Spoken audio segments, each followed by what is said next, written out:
But as we come today, I do want to say this is serious times, and we all are in pain today. We are all in struggle. We come before this podium today with 105,000 coal miners who've lost their lives mining coal. Another 105,000 who have died from black lung. 210,000 coal miners who have died energizing this nation. But I must say this to you, it's not coal miners who are dying by themselves. We have an epidemic in this country that most people know nothing about. When President Rolando comes back this evening and hits the gavel and says, we're going to recess to tomorrow morning. Think about this. Across this country, 14 workers, not coal miners, but workers, have died. We kill 14 workers every day, 7 days a week, 5,200 a year in this nation. Besides that, we kill many more than that through occupational illness and disease. So as we gather here today, we have a horrendous record in this country. As we fight for jobs, we must remember we must make these workplaces safer. In the beginning, before our union, mules brought the coal out of the mines. And no one's been more abused than coal miners. Lived in a company house, company town, company store, got paid in company money. Workers killed by the hundreds every year. Slate would fall on them, the roof would collapse, the mine would explode, the mine would catch on fire. The boss would point his finger at the miner and say, don't you put that mule in any unsafe place. Don't you put that mule where to get hurt. The miner would say, well, what about me? What about me? And the boss would say, I want you to understand something. We can hire another man. We got to buy that mule. That's what's going on in the United States today. They got plenty of people to pick from, but they don't worry about the workers. Then the union was formed, and the union stood up for these miners, but it was not the answer completely. I still recall John L. Lewis in the 50s when an explosion took place in Illinois and killed hundreds. You had all these CEOs lined up to testify. President of Consol, and the president of Allen Creek, and the president of Peabody, about 20 of them.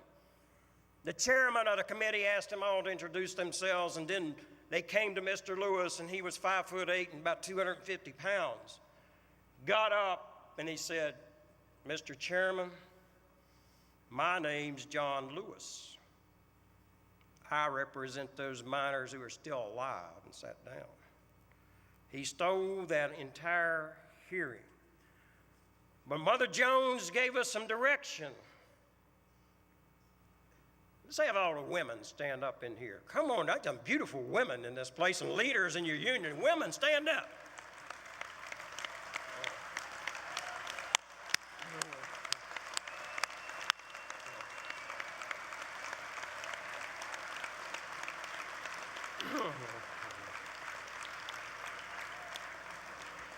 Mother Jones, by the way, always she never wanted to be called a lady.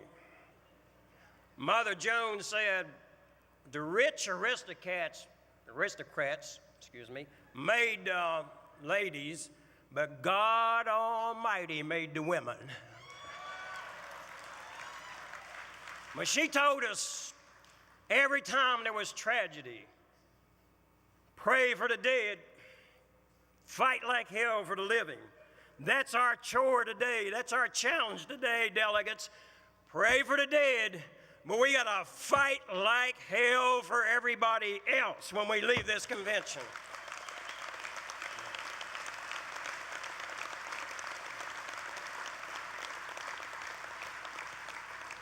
Let me just tell you about the Upper Big Branch mine so I can take us to where we need to be. 29 coal miners lost their life like that. Explosion, all evidence is they lived at maximum a few seconds. Either the force of the explosion took them away, or the poisonous gas that came with the explosion suffocated them. People said, well, Cecil, why are you so concerned about those non-union miners? These were Massey employees. Don Blankenship, president, CEO of this company, is a union buster, union hater. He's an environmental hater. He's a government hater. He was a Tea Party individual before anybody knew there was a Tea Party. He's so far to the right, Attila the Hun would look good to you. But the youngest miner that was killed there was Corey Davis. He's 20 years old, and when he was in middle school, he asked to do a project with me, and he was doing a paper on coal mining. 6 years later, he's dead in a coal mine. Josh Napper, 25 years of age. By the way, Corey had less than 6 months. You got to wear a red hat in West Virginia until you get 6 months in, then you get your black hat, then you're a certified miner. Corey was not a certified miner. Josh Napper, 25, red hat, didn't have his papers yet. He'd been there less than 6 months. Josh was a smart young man. He had a degree in nursing and well-educated. And he looked around this mine and he thought, I'm going to get killed here. He wrote a letter to his mother. He wrote a letter and asked his mother to give out a letter to his fiancée. He asked his 2-year-old baby get a copy of that letter when she could understand, and says, I love you. If I don't survive and I don't live long, I just want you all to know I love you. I'm here to report to you something.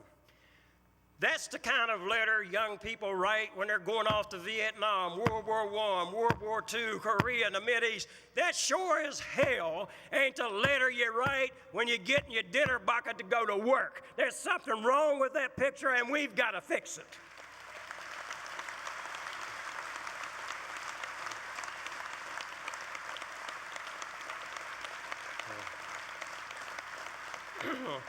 These miners tried 3 times to form a union. And 3 times, Don Blankenship said, here's your choice, guys. You can have a job or you can have your union. I'm going to shut this place down if you vote the union in. And 3 times we lost. We need the Employee Free Choice Act so workers who need a union can have a union.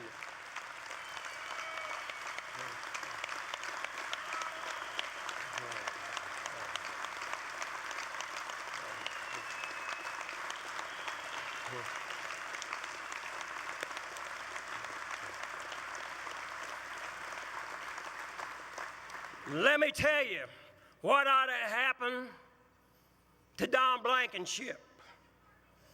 The U.S. Marshals ought to report to his office tomorrow morning. They ought to put him in handcuffs.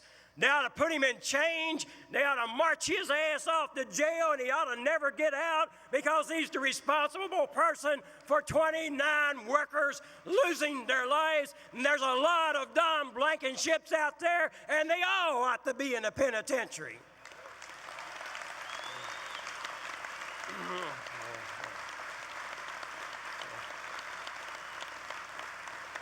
But you're saying, well, how are we going to change all of this? America is a government of the people and by the people and for the people. Who are the people? Well, I'll tell you who they are. They're the letter carriers who have connected this nation. They're the farmers that have fed this nation. They're the firefighters who saved this nation. They're the nurses that have healed this nation. They're the construction workers who have built this nation. They're the auto workers who moved this nation. They're the coal miners that have energized this nation. They're the police officers who have protected this nation. We are America, and we've got a right to demand justice.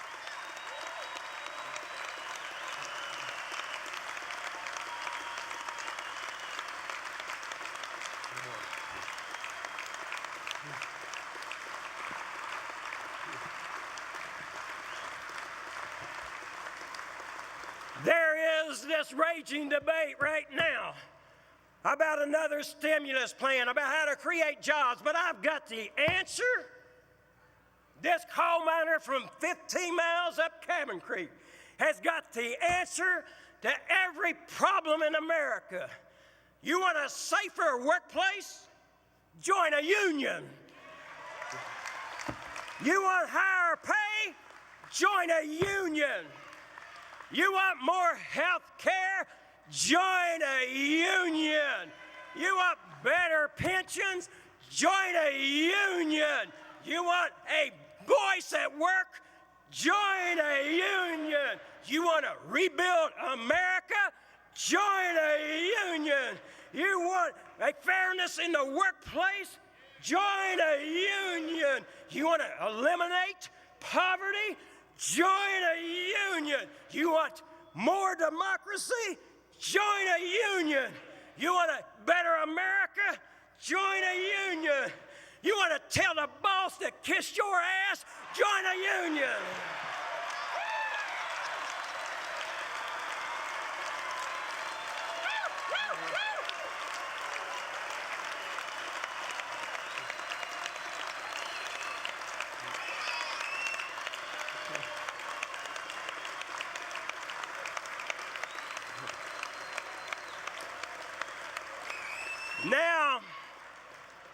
Now I'm from the old school, if you haven't figured that out.